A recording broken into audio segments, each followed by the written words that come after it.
Why would they still be here if they figured Why would I make them so uncomfortable?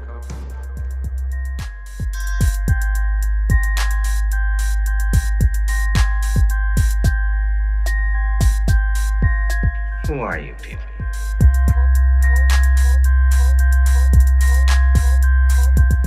So what do you think is the biggest threat right now? I think the biggest threat's the FBI, the NSA, and their counterparts in foreign governments. I mean, these are all essentially, companies, right, that try to justify their budgets in various ways, often by scaremongering.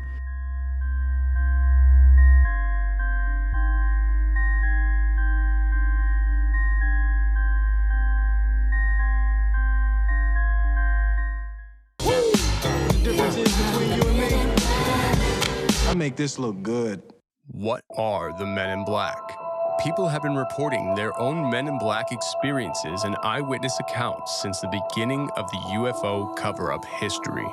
The burning question in most people's minds surrounding the infamous MIB accounts is, what are the Men in Black? Well, the Men in Black is a concept that's been in the UFO field since really the beginning of the UFO field, essentially.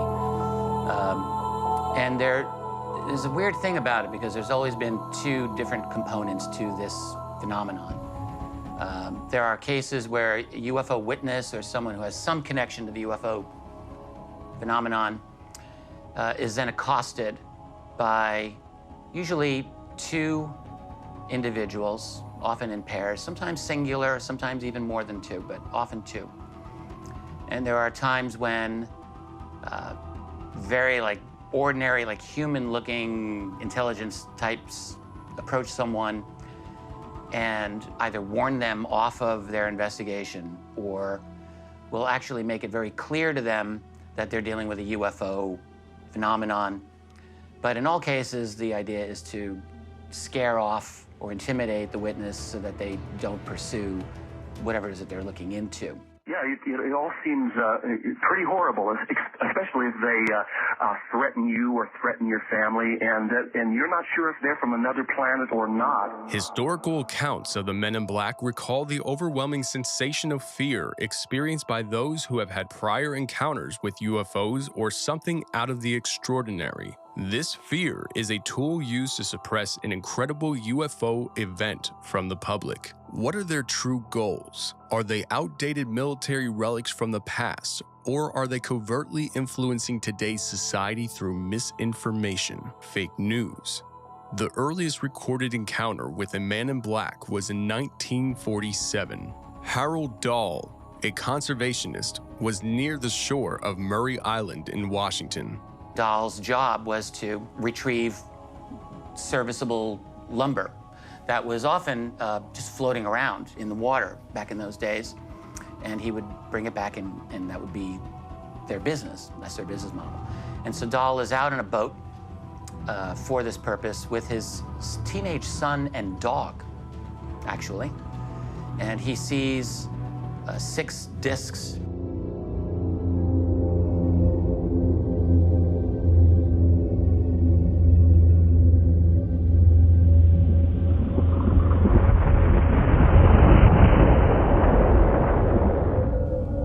We're talking, this is June 1947.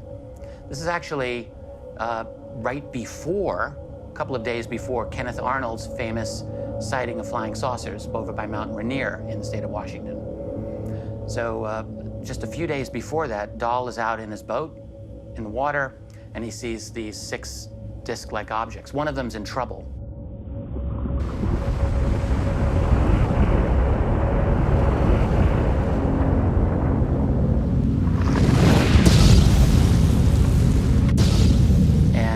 Wobbling, and it seems to be losing its stability.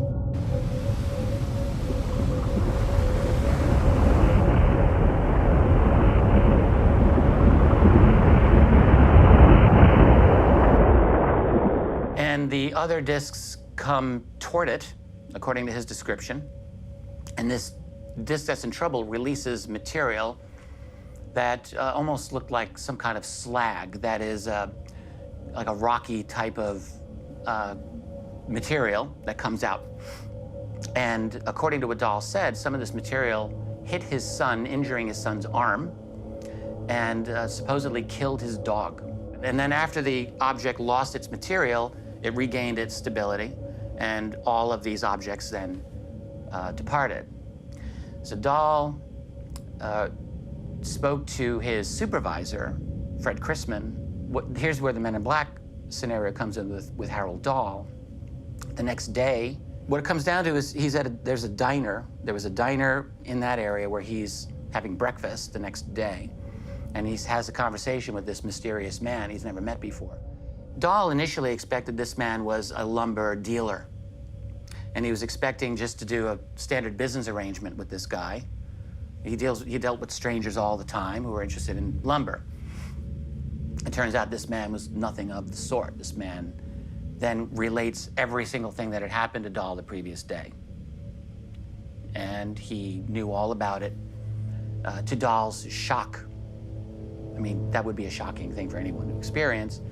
And this mysterious man essentially said, look, you're just going to leave this alone, and you're not going to pursue this in any way whatsoever if you know it's good for you. And so that's an intimidating experience for so many reasons. You can imagine poor Harold Dahl thinking, this is 1947. You're in America in 1947. You're not under the assumption that you're living in a surveillance state. And so you can imagine the shock he had to have felt thinking, wait, what? How do you know about anything that happened to me yesterday? So there's that level. And then there's the implied threat from this man, which just added to it. Dahl did not have in his possession the slag at the time. There was an enormous amount of this stuff. So, like, we're talking much more than any one person could carry around with them. The bulk of this ended up in the possession of Fred Chrisman, Dahl's boss. And eventually, the United States Air Force sends 2 men to investigate and retrieve whatever this material is. And they actually do get to do this, and they load all of this slag material onto a Air Force transport. Actually, this is Army Air Corps at the time. This is just before the Air Force has become an independent, unified entity separate from the Army. So they come up from McCord Airfield in California to acquire this material, and they do. And on their way back from Maury Island, their plane catches fire and goes down, and they die. That's what happened. And after that, I don't know what happened to the slag material or whatever this was, but their plane crashed. What is the true mission of the Men in Black? Is it the suppression of information regarding UFOs and extraterrestrials? Or is it to aid them and further their agenda? Well, let me tell you, Jim, I've had visits from government agents, various alphabet-type organizations connected to the work that I do here. And they are, even though they seem easygoing and very nice guys, there is no question about it, Jim. I'm just talking about normal government agents here. In black suits, you know they're carrying, they've got a sort of a serious, we're here and you don't want to mess with us kind of attitude about them. And even though they're very nice and very calm, there's no question about the fact that there is an aura of intimidation that you could cut with a knife. So relating to the story of a man named Albert Bender, who also had a very interesting experience, which actually coined the phrase Men in Black.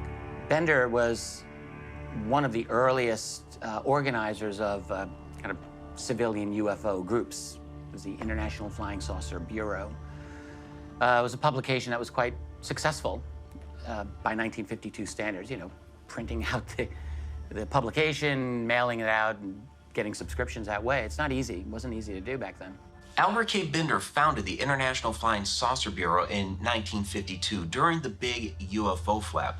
Now, this is a phenomenon that he had been studying and following for years and decided that there needed to be one centralized location to put all of this information that had been gathered.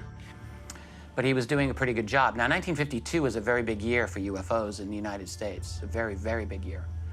You know, according to Project Blue Book, which was doing investigations and taking reports, that was by far the biggest year they had. Yeah, you could say the Project Blue Book was, you could say the first ATIP, you know, the advanced aerial threat identification program that we've learned about since then.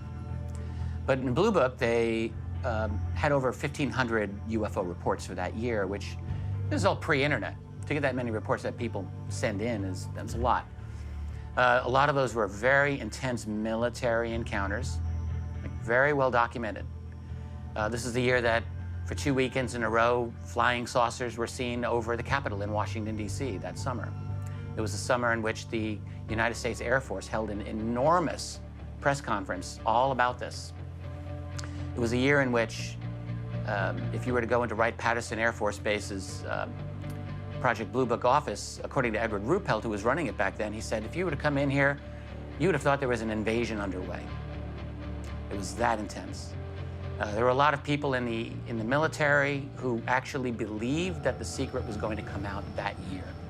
That's how big it was.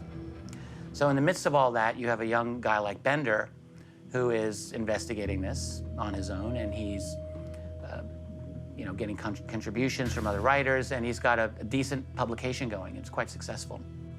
Now, this blew up and went international immediately. Within that first year, he already had offices in the UK and also Australia. And you have to realize this is long before the internet and cell phones and our current technology. He was doing all of this through snail mail and, if he could afford it, long distance telephone calls back when you had to pay long distance charges. So on a very limited budget, he was able to make this very large organization that was compiling all of this information on UFO activity at the time, and also producing a newsletter that would get mailed out as well. And then, seemingly out of the blue, in March 1953, he just shuts the whole thing down and just runs away. And no one hears from Albert Bender. He just makes this quick announcement, I'm done, we're not doing this anymore, see ya. Nobody really knew what truly happened. Gray Barker, a writer and publisher at that time, also involved in the UFO community, tried to get some details out of him and published a few scant details during the mid-1950s, but never really got a clear answer. But then in the early 1960s, a little over 10 years later, Gray Barker published a book by Albert K. Bender called Flying Saucers and the Three Men, where Albert K. Bender told his story about what had really happened to him. And 9 years after that, in 1962, Bender wrote a book called Flying Saucers and the Three Men, and he gives the story about why this all happened. Why did he shut it down in 1953? And here's where we get into a definite paranormal description of the Men in Black. Now, what Bender claimed is that he started being visited by three strange men. He would go into his bedroom at night, and all of a sudden, three shadowy figures would materialize through the walls. Now, these figures were very dark in nature. They were wearing hats, almost like a fedora style, and they had glowing eyes. Now, when I first heard this story, coming from a paranormal background like I do, I immediately thought of shadow people, the hat-wearing shadow entities that many people talk about observing and having interactions with. Now, Albert K. Bender believed that these were actually extraterrestrials, that they had come to warn him off of all the work that he was doing, and these guys are the reason why he disbanded the International Flying Saucer Bureau. Now, other people hear this story and they believe this is a Men in Black story, that it was the Men in Black that had arrived and warned him off of all of his flying saucer research.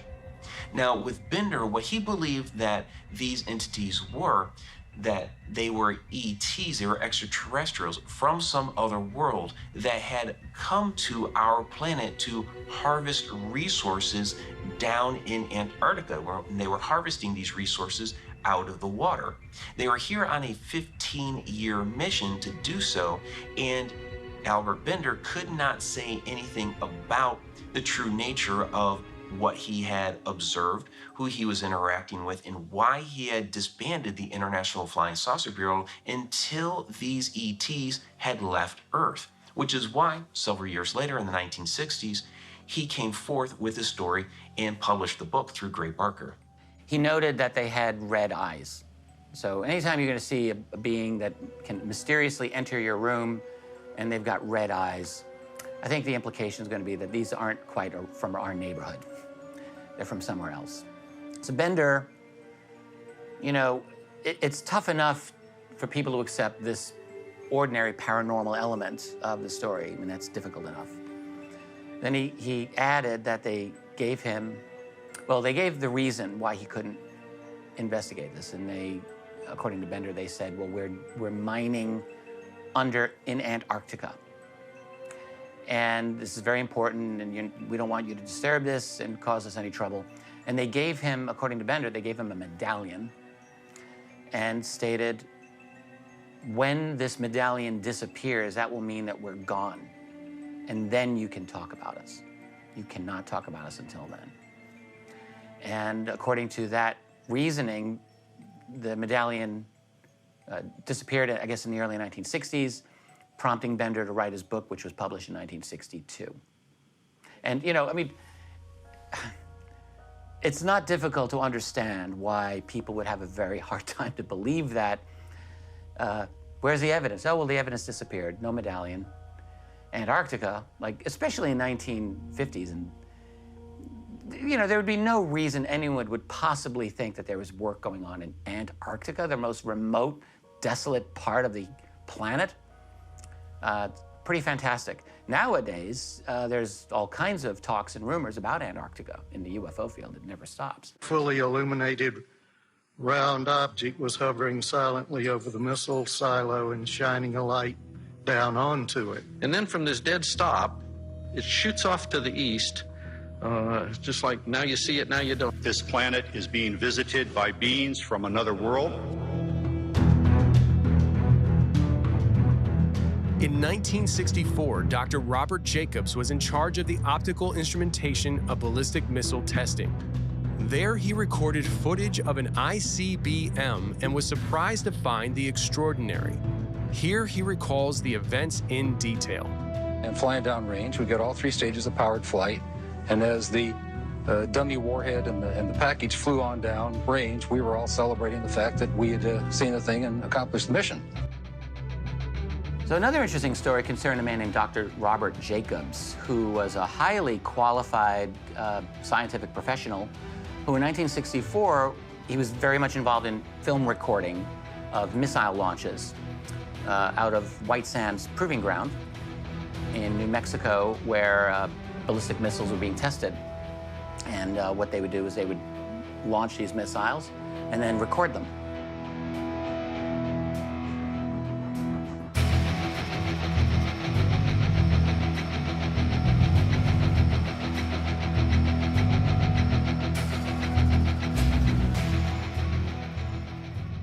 And flying downrange, we got all three stages of powered flight. And as the dummy warhead and the package flew on down range, we were all celebrating the fact that we had seen the thing and accomplished the mission. When I got back to the base with the film the next day, I was called into the office of Major Florence J. Mansman, and there were three people in gray suits standing in there. There was a 16mm camera and a screen setup. Major Mansman said, "Lieutenant, sit down and watch this." And suddenly he said, "Just watch this." And as I watched, the warhead, the dummy warhead, the chaff that was put out in front of it as a decoy to deflect the Russian anti-missile tracking radar. And during one of these tests, the missile just went completely haywire and didn't perform as expected. It crashed. And on review of the film the next day, what Jacobs and his supervisor, was a major, noticed that there was an object, a UFO. Everything was flying along, and suddenly, in the same direction this stuff was flying at about 8,000 miles an hour, an object came into the frame, shot a beam of light at the warhead, flew up to the top, shot another beam of light at the warhead, flew around the direction it was flying, shot another beam of light at the warhead, flew down, shot another beam of light at the warhead, and flew out the same way it came in. Well, I don't see it. Why didn't you see this when you were shooting it? Well, it was 600 to 800 miles away from us. Like a saucer type of an object that was clearly interacting with this missile And it was when this object appeared, the missile went, and I think it shot like a laser or a beam. I think it was a very well-defined laser type of a beam that was directed at this missile. And at that moment, the missile went off course and just crashed. Well, first of all, the Major Mansman said to me, "What was that? Were you guys screwing around up there?" I said, "No, sir." And he said, "Then tell me what that was." And I said, "We got a UFO." After choosing to discuss the event, Dr. Jacobs reports disruptions in his daily life. People calling at all times of the day and night, threatening his life, which has escalated into property damage. Intimidation is one of many techniques used to instill fear.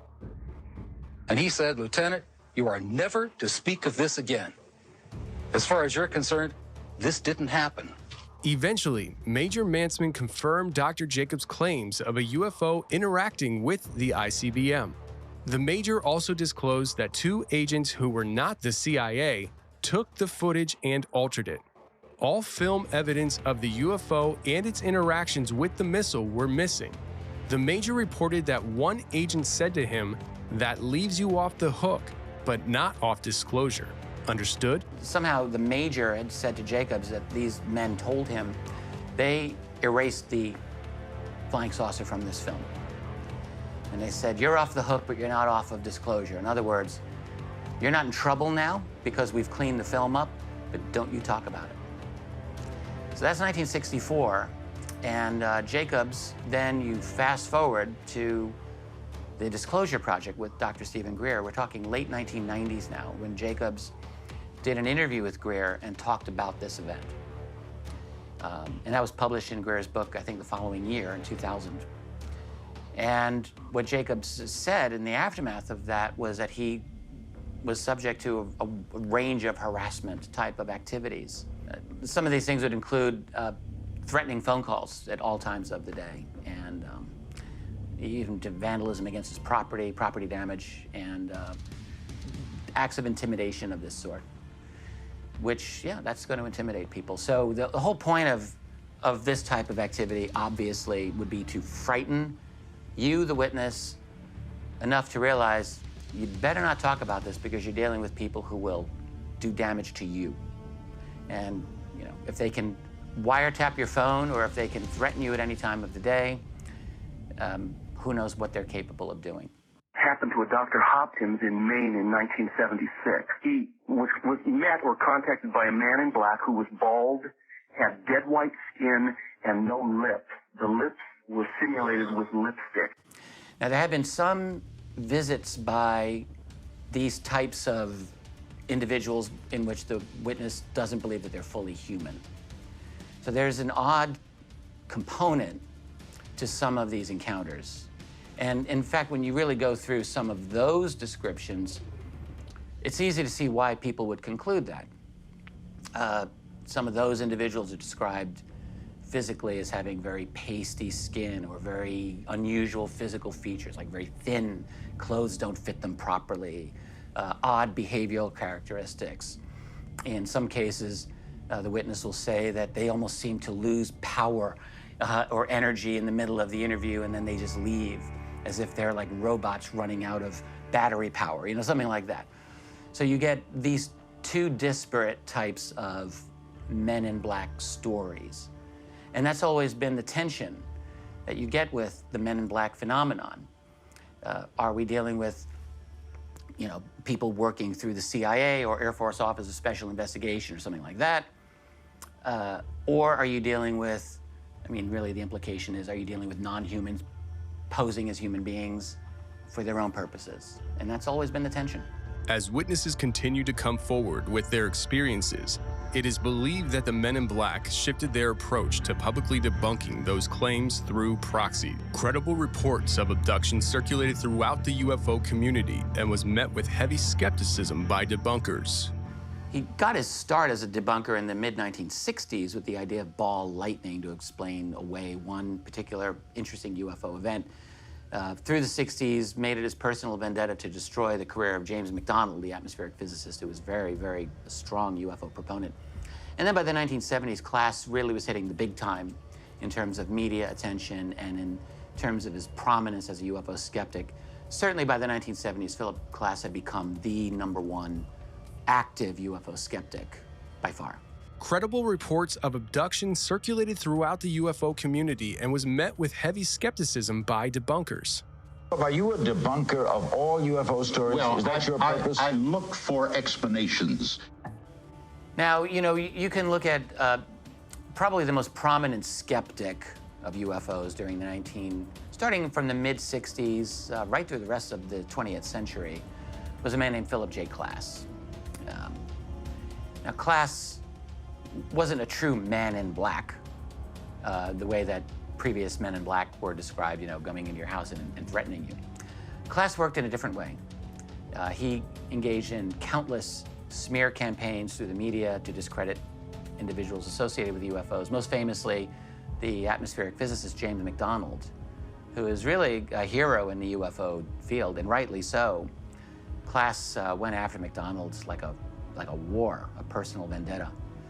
Klass was someone who was so well positioned through his contacts in Washington, D.C., where he lived and worked. He was a senior editor for a very prominent aerospace aviation magazine, and he was very well connected. Klass always seemed to have information on people. He had this way, and this went throughout his entire career.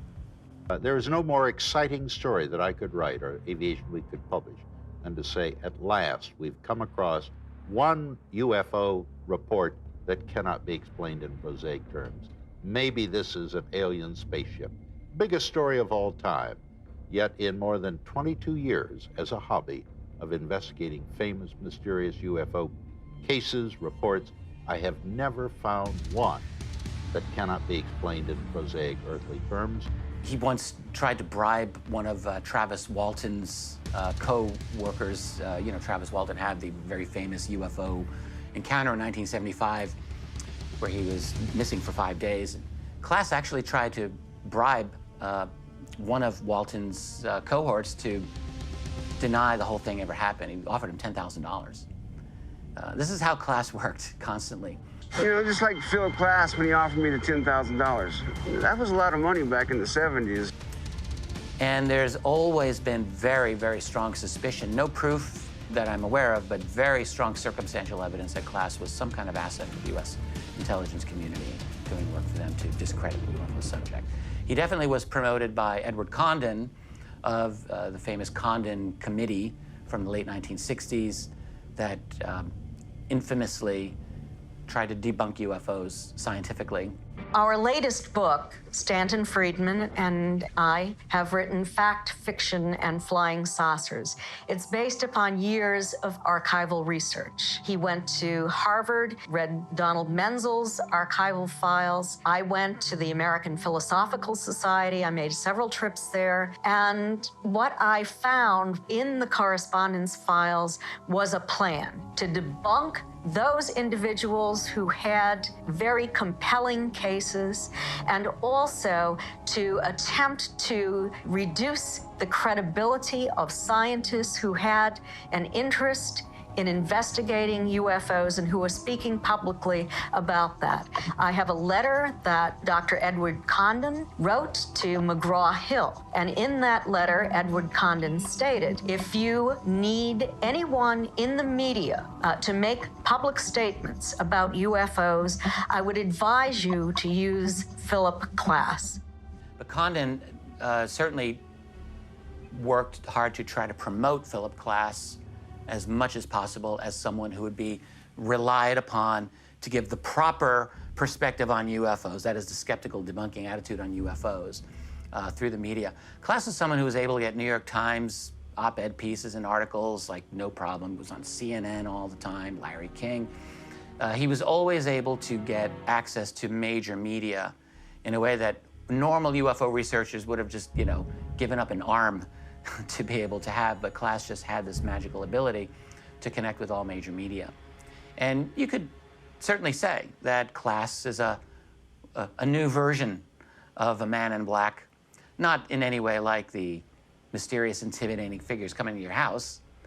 He would just smear you and try to destroy your career. What was recovered was a radar target, balloon board. That is the cover story that was put out. We know it was a cover story based on the testimony of the people who put out the cover story. Whatever happened at Westall, whatever the objects were, they were being tracked. They were being tracked from where they were coming from. They'd been tracked over previous days, and there was some sense of there being a surveillance going on of these objects, and that's why the response could be as fast as it was to Westall. That's why the military could get there as quickly as they did that day, because there was some, if you like, forewarning that perhaps these objects had been seen elsewhere in Australia in the preceding days. Certainly we have the famous photograph of a UFO taken in the suburb of Dolan, about 20 kilometres from Westall, just 4 days before the Westall incident. And that photograph was leaked to a Melbourne newspaper, the Herald, and published, and caused a huge furore at the time, so much so that the person who took the photograph himself, even though he didn't want it published in the newspaper, he gave it to a friend who leaked it. He never wanted it made public, but it was. And it then resulted in the Air Force visiting him at his home. An interview was held with him. And he claims to this day that he thinks the Air Force was so concerned about that photograph going into the newspaper was because it showed the object that was seen at Westall 4 days later. Or there was some connection with whatever that object was that he caught in his Polaroid photograph and with what happened at Westall. So that's an ongoing mystery. How could it be that an object of unknown origin, an object that flew in ways that were completely inexplicable to anybody who witnessed it, how there could be such a rapid response by the military, whether it was the Army or the Air Force? There's another very interesting case in Australia, outside of the city of Melbourne, in the south part of Australia, in a town called Westall. And this is 1966. This is really an incredible UFO incident. I had the privilege of visiting Westall myself some years ago and going to the schoolyard where all of this happened. And the story was, you have all the kids run out of the school because someone saw this UFO coming over the property there. So you got 200 kids of all ages and teachers. There were adults and youths that were watching this. The object, by all of the witness accounts, either landed or almost landed on the property, like very, very low. In fact, one girl, she was like in junior high school age, I think she was like 12 or 13. She got the closest to it, and according to the witnesses, like, she was not ever seen again. She moved far away after this. That's an odd thing. But what we know for certain, there was a science teacher named Daniel who stated that these looked like Australian Air Force came to his house. And there were two of them, and they absolutely threatened his career and possibly his freedom if he was to continue talking about this event. Like, they made it clear in no uncertain terms, you're not going to talk about this, or you're going to have some serious repercussions. Remember, the military arrived. The emergency services arrived. There was a response by police, the fire brigade, by the Civil Defence Organisation. There was a response by the Commonwealth Police. There is a report from a witness who was a news stringer at the time that a cordon was thrown up around the streets of Westall by police officers in uniforms that were a little unknown to him, using vehicles that were a little unknown to him, but they looked like police officers and police vehicles. And when he returned to the TV station later that day, he was informed that, yes, they were Commonwealth police officers, not Victorian state police officers, but Commonwealth police officers. So it looks like there was some involvement at that level as well. While I think that it might have started out with a paranormal element, I think it may have been that the government tweaked this and they used it as a psychological operation or a test tube to try out various forms of psychological control. Japan Airlines Flight 1628 en route to Tokyo from Paris when the crew noticed two UFOs with flowing lights which flew next to the plane in patterns and speeds which were unachievable with modern aviation. Controller had asked the military man, do you see anything? The military guy says, yes, I have a target at such and such. 1 o'clock and 8 miles from the Japanese pilot, 747. The military man said something like, yeah, I see him 35 miles north of Anchorage. And who's that at 11 or 1 o'clock in his position? And the FAA controller said, I don't have anybody. Do you have anybody? He said, it's not mine. And he came back and said, we have no traffic here. And a couple times during the operation, the Japanese pilot would say he's now at 11 o'clock, he's now at 1 o'clock, he's now at 3 o'clock. He was bouncing around, this guy here. And when he would say that, the military guy would cut in and say he's now at 2 o'clock or 3 o'clock, and he would confirm the position.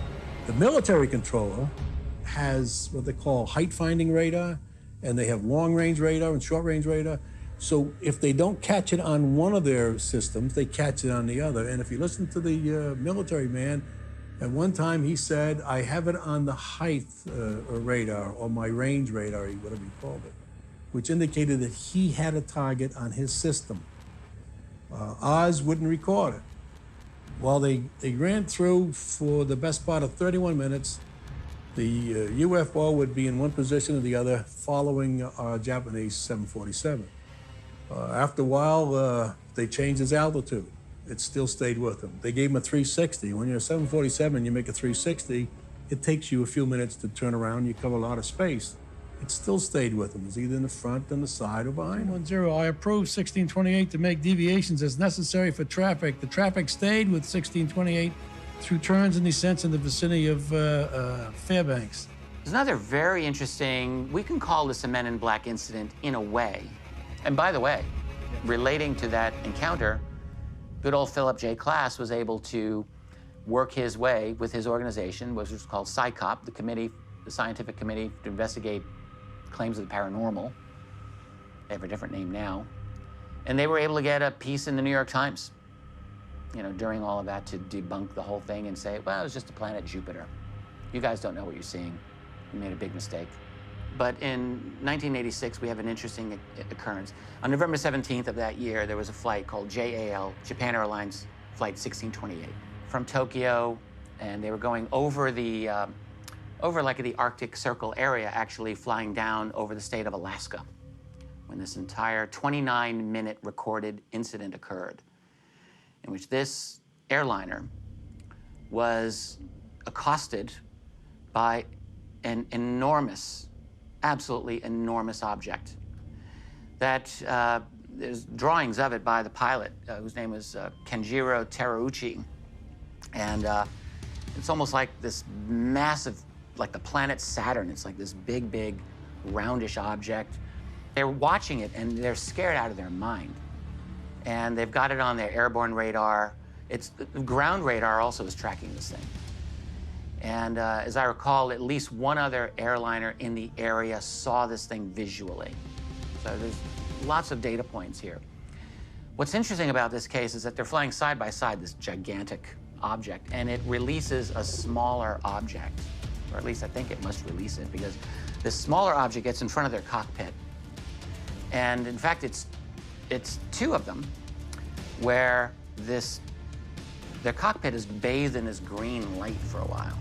But as they're flying, these objects are pacing them, like they're in front of the cockpit. With maneuverability that's, there's no way to explain how these objects could do the things that they're doing.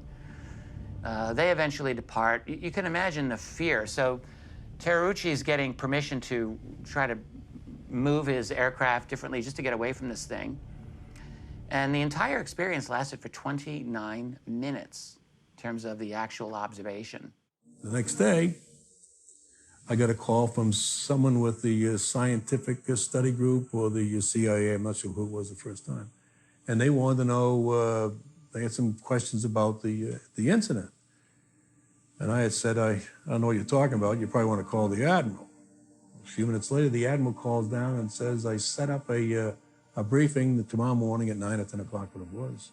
In the round room, bring all the stuff you have, bring everybody up there, and give them whatever they want. So that's interesting enough. In the aftermath of that, there was an FAA, a Federal Aviation Administration meeting, where they're discussing this. They've got all the radar data. In this meeting, and this is now according to one of the men who attended, his name is John Callahan, and he was an FAA senior official with the Federal Aviation Administration. And so what happened, according to Callahan's very vivid, explicit testimony, was that at one point these two men in dark suits enter the room. No one knows where they're from. Is it assumed that they're from CIA? I don't think that's ever made clear where these guys are from. But they come in and they confiscate all of the data, and they are warning everyone, you are never, ever, ever going to talk about this ever again. We're taking all of your evidence. Callahan kept his copy. That was the thing. He didn't give it up. He didn't let them know. They didn't ask. I don't think they asked him directly for it. And he just kind of slid below the radar, as it were, in this meeting and left it with his copy of the radar data. And it was about 13 years later, I think, in the late 90s, where he is interviewed by Stephen Greer of the Disclosure Project at that time and told his story. And so what you've got here is another incident of very clear, this is not a paranormal Men in Black experience by any means. These are government guys. These are spooks who are confiscating the evidence. Now, who are they? Are they CIA? Are they NSA? Are they something else? Are they from the Majestic 12 or whatever, comparable organization there would be to Majestic 12? Maybe it's called Zodiac. That's a big possibility. But they're from a group that their job was to take that UFO data. And Callahan is really worth listening to. He's a very upfront, extremely candid, very articulate, very smart man. And he's got the credibility and the background to back up what he said. That's the thing that makes him so compelling. When they read the reports that come through, the FAA has to protect themselves, so you can't say you saw a target, even though this is what he said. So they made him change his report to position symbols, which makes it sound like it wasn't really a target. Well, if it's not a target, then a lot of the other position symbols that we're separating from aren't targets either. And when I read that, I thought, there's something fishy here, that somebody's worried about something rather than they're trying to cover up. Who do the Men in Black work for? CIA? The FBI? The NSA? Something else entirely? Even in the military, the Men in Black are a mystery. Over the years, encounters with Men in Black have decreased as their legend has grown, even into pop culture. No longer are you interrogated and threatened by a government spook or a nameless agent from an unknown cabal of organizations. As proxies continue debunking and smearing credible witnesses, the Men in Black have evolved their technique to control the narrative through misinformation. Literally, fake news. Take Richard Doty, former special agent of the Air Force who was tasked with infiltrating the UFO community to instill doubt and misinformation of UFO encounters. Men in Black have always been present in the UFO community since, back in the 50s and 60s. And if the sighting or report of a sighting or acquisition of photographs were important to the government, the MIB, the Men in Black, would show up trying to obtain what information these witnesses had regarding the sighting or the acquisition of photographs. If they took some photographs, the MIB would show up and try to get those photographs. Ever since the 50s, people started seeing flying objects, reporting flying objects. Depending on the accuracy and the credibility of the people that observed these objects, and depending on what the government knew about what those sightings were, it would have depended on whether the government went out and got the information or tried to quiet the people, the witnesses that saw it. But it's happened. It's real. It's a controversial subject matter, both within the public and within the government. But my knowledge is I've actually been involved in the Men in Black, in that we didn't call them Men in Black, but they were people within a certain agency within the government, the Air Force Special Activities Center. They're the ones that control these Men in Black. There was a unit stationed at Fort Belvedere, Virginia, that dealt with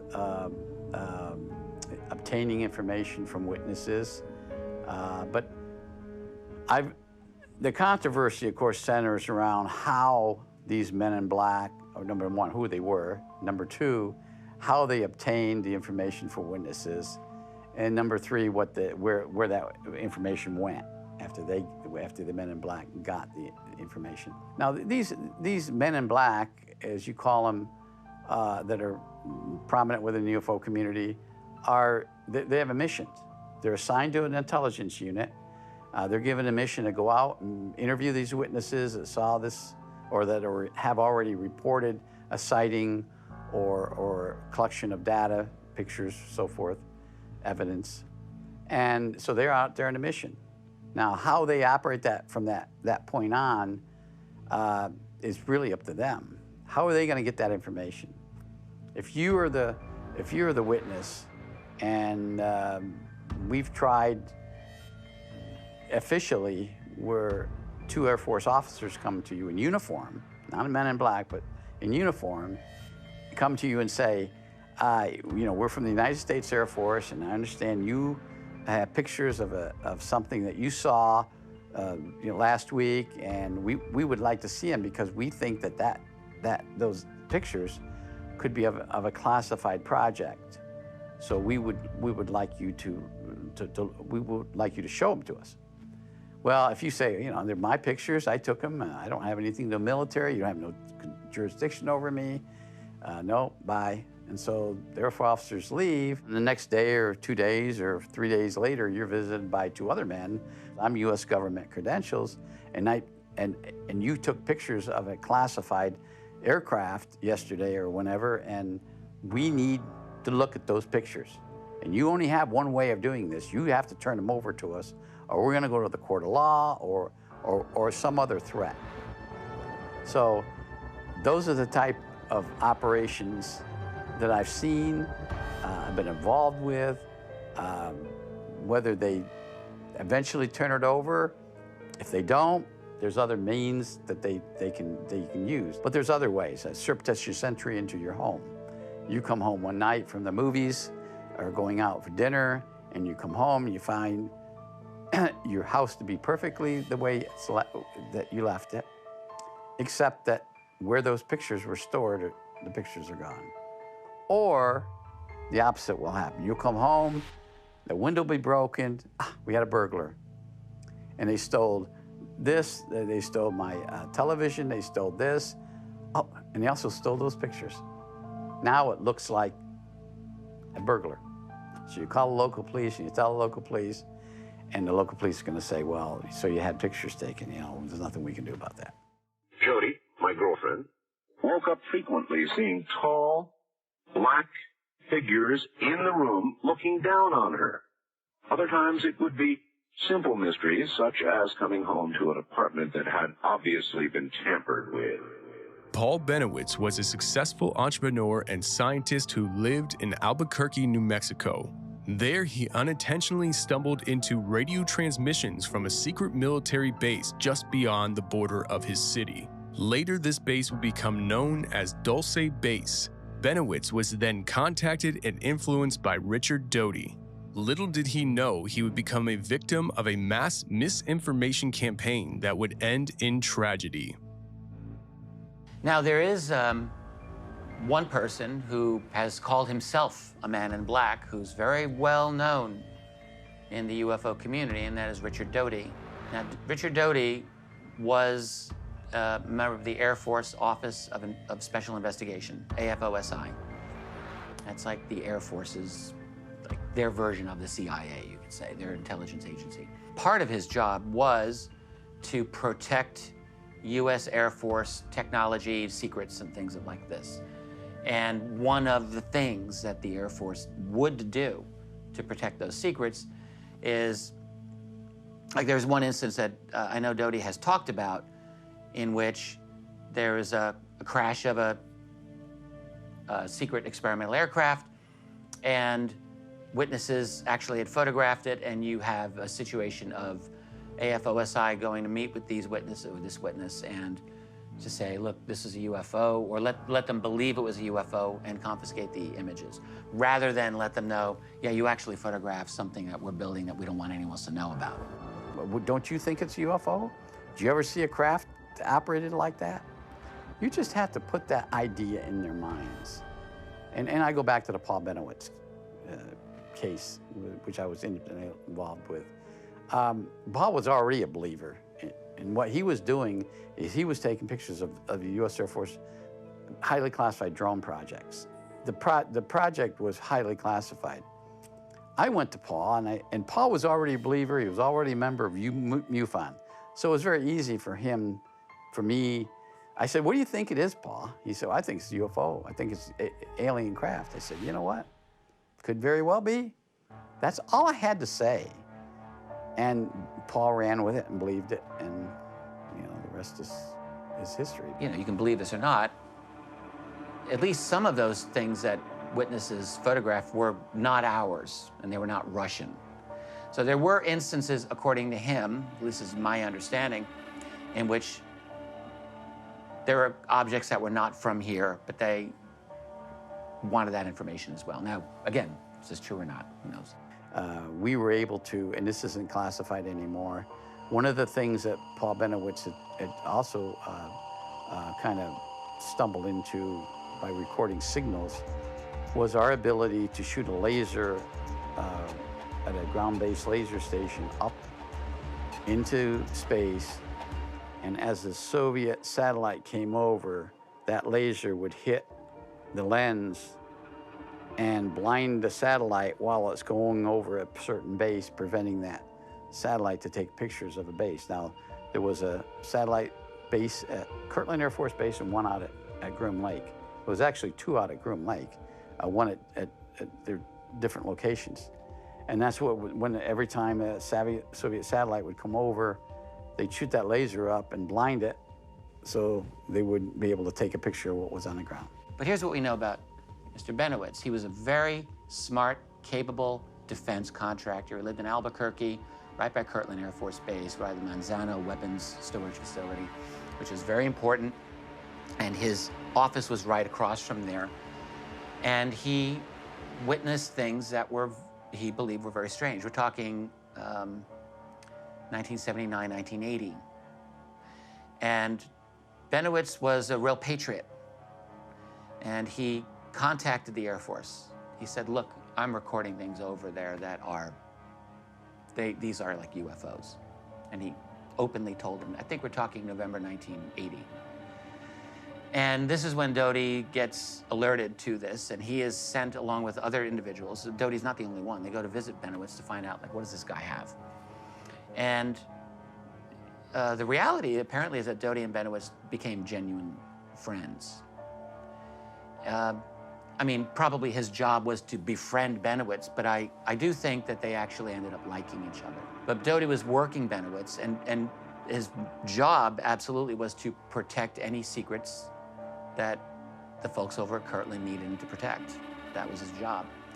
So, you know, according to how Doty has often told this story, and I think this part we can say is true, Benowitz was a very, very strong UFO believer to start with. And even before he was seeing things over by Kirtland, he was involved in at least one, let's call it an investigation of a cattle mutilation incident and abduction relating to a woman named Myrna Hansen, who went through hypnotic regression, I believe, in fact, by Dr. Leo Sprinkle, who's a very well-known individual in this.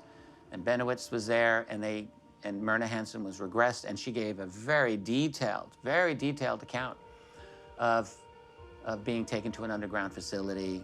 It's like very heavy-duty stuff.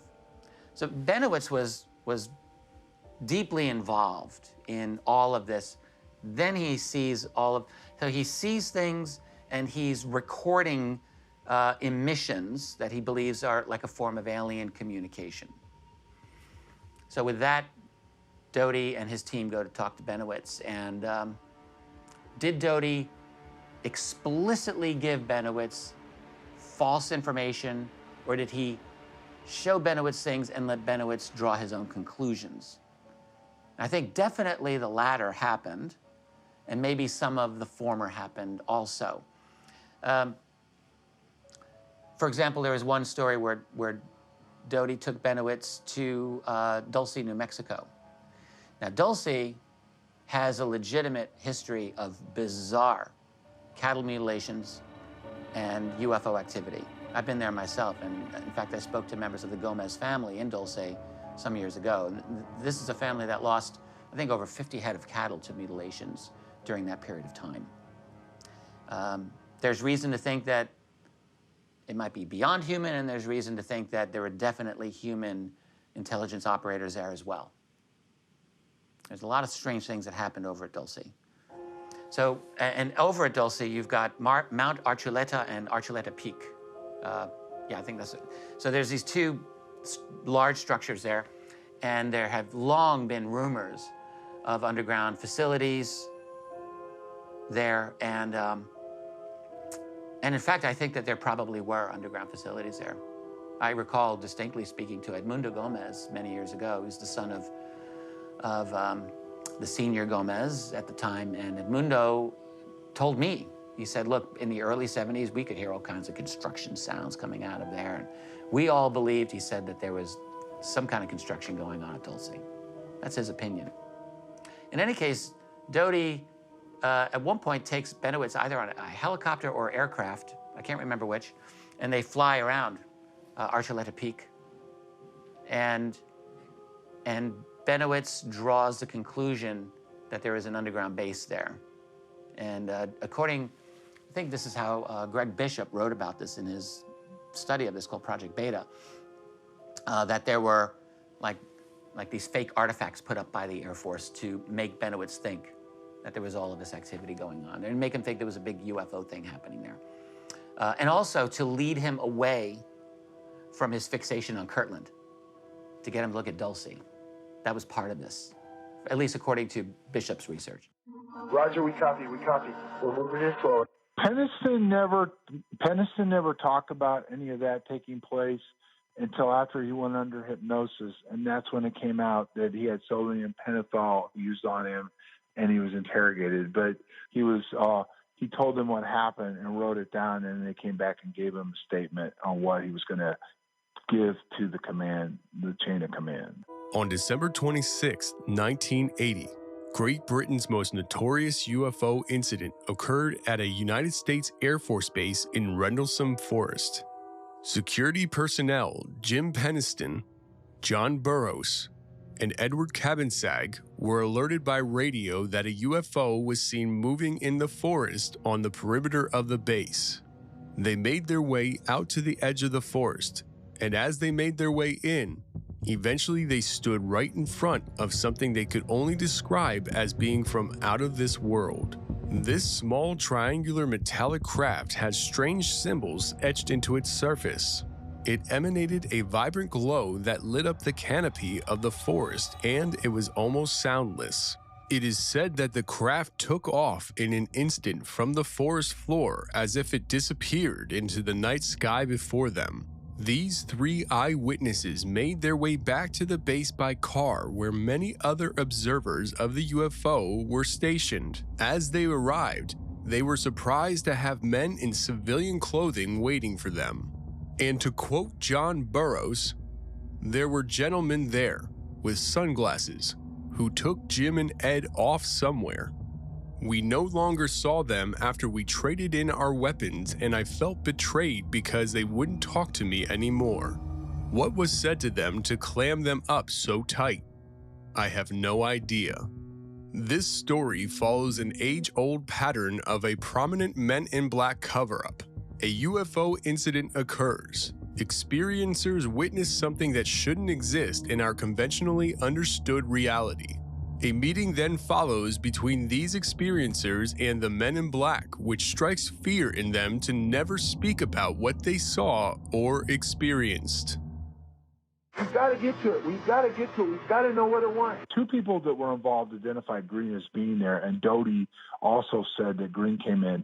There was three teams that came in, CIA, OSI, and NSA, that came in involved right after this happened. I served in the United States Air Force for 6 years, from 1992 to 1998. First 3 years were at Elmendorf Air Force Base in Alaska, and the other 3 years were at Fort George G. Meade in Maryland, the home of NSA. Now, my role for NSA was as a computer technician, primarily systems and network administration for a specific surveillance group. I cannot get into specifics of what exactly we were surveilling, but essentially I offered computer support for those that were performing this function. Of course, I had a top secret clearance, a TSS SCI clearance specifically, and that is very compartmentalized. Now, on occasion, we did have a need to exit the NSA campus and go to an off-site location. And there are a plethora of these types of locations across the country. And these locations were basically hidden in plain sight. You know, they would be at, just small, maybe strip malls that were, out of the way. So they just had some local businesses, some different offices, that sort of thing. And when we would have to go to these locations, we could not arrive in our military attire. They did not want it to be known that this was actually a government operation and the military was involved. So we are required as protocol to dress in black suits and a tie to go to these locations. And I've got actually an email from one of the OSI agents that was involved that confirmed all this. It's telling us to come to it. We can feel it. I personally was never have a memory of having that happen to me. Now, there's other people that were there that have talked to me and said they saw me come up, they saw me go into the same place they were involved with and everything else. But my personal recollection, which I have a lot of missing parts, the fact is that different people remember being interrogated. I just don't. And I don't know if they were able to block it all out of my mind, or I don't know. And I've never tried to sell that. The only thing I ever did was that I went out there a second time, and that's when I disappeared for a while. I don't know. I mean, I don't know. Was that an MIB experience? Black helicopters, military abductions that happen. Sometimes people are taken and they talk about then being visited by, military personnel and debriefed about their abduction. So Dan Aykroyd, the actor, the comedian, has a very interesting story about Men in Black as well. And it's funny, I have my own little oblique connection to this, very, very small. But in 2002, Dan Aykroyd had a TV show called Out There. And it was a UFO show. Dan Aykroyd, of course, everyone knows Dan Aykroyd is very interested in UFOs. He's very knowledgeable. He knows this field. He's very sophisticated with it. And he wanted to do a serious treatment of the UFO subject. And in fact, this is 2002, and I was one of the new guys in the field at that time, and I had actually myself gotten communication from his team, and they were interested in interviewing me for this show. So I was excited. I thought, wow, this is awesome. Maybe I'll get to meet Dan Aykroyd, And then I discovered, no, the show fell through, no more, and I won't get my opportunity. So what's interesting is that the day that show was canceled has a very interesting story. So according to what Aykroyd said, he's out taking a break, having a smoke outside, and there's a very unsettling man in black who's at some distance, but I don't think that far, who's staring at him. It's unsettling to Aykroyd. The man is dressed in black. He's got a black car. He looks away and then looks over, and the man and the car are gone. apparently in such a way that it didn't make sense to him, that it just disappeared in such a way.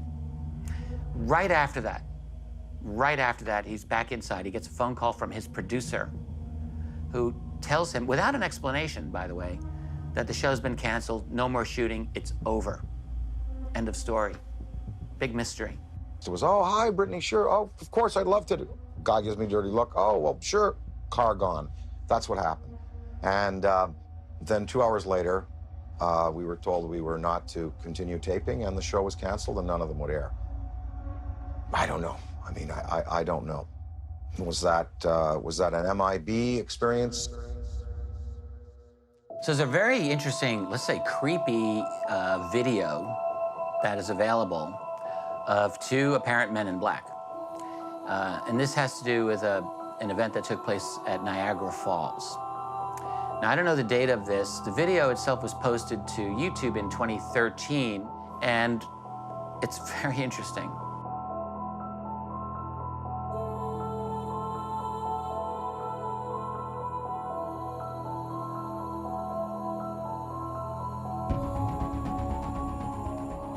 So what you have is a situation where a hotel employee at Niagara Falls, the night before, apparently had shot a very impressive video of a vivid and I think large UFO over Niagara Falls. The very next day, called in sick. And on that day that he had called in sick, there are these two odd men, very intimidating looking men. And all of this is caught on the hotel security camera. And it's interesting because you see all the hotel traffic, people coming in and out of the hotel. And then you see these two fairly large men in these big black trench coats with hats. And at least one of the people there is like obviously intimidated by them and walks away. You can see that in the video. So they go in. And furthermore, when you see, at least to my view, one of them walked in a very odd way. Like his feet were not positioned the way that you would normally see. If you look carefully, like his feet are positioned in an odd way. In any case, what's interesting about the video is you have one person primarily, but there's two people in this video talking. But these are the hotel employees, and they're describing what happened in this encounter. And essentially, they come in and they're looking for this employee who's not there. And they scare the hell out of this one woman who's working there. She gets to deal with these two giant men in these big black trench coats with these enormous blue eyes that never blink, according to her. And they're scaring her to death, asking for this guy. And she actually just broke down crying during the encounter, apparently. According to the person telling the story, who's another employee, a coworker of hers. They wanted this film. They wanted this video. And what's very interesting is that you've got this recording on a hotel security camera. And the only, what's going on here? It's either a massive hoax that the entire hotel staff wanted to participate in and create this thing. All right, I suppose that's a possibility. Or it's true, or it really happened the way that it seems to happen. And I don't know what to say about it. I don't know the names of any of the people, and have they been interviewed subsequently? Do we have names? What happened to the employee? What happened to the film that he shot, the video? There's a lot of unanswered questions in this story. Like, we just have to acknowledge that. On the other hand, when you look at this, you listen to it, look, I just have to say, it sounds potentially believable. And I have to leave it at that. I don't know what my full determination is on this for all time, but I certainly will admit it catches my imagination. It really makes me wonder if it actually did happen. And he said they were wearing black suits, black trench coats. They were wearing like the old-fashioned Federo hats.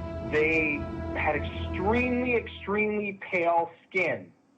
And he said they came in and they asked for you. And I said, I'm sorry, he's actually not working today.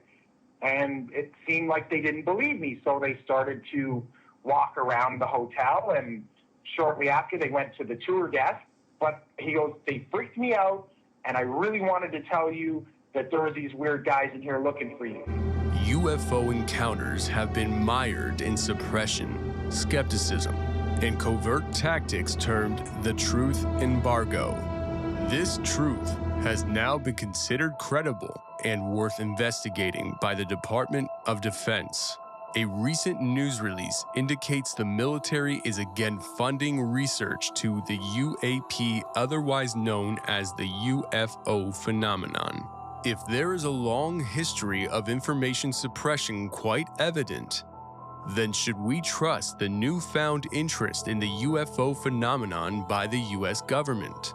Should witnesses and experiencers be the ones in which we look to for information regarding this reality? Perhaps the government should be the safe place to consider relevant information on the topic.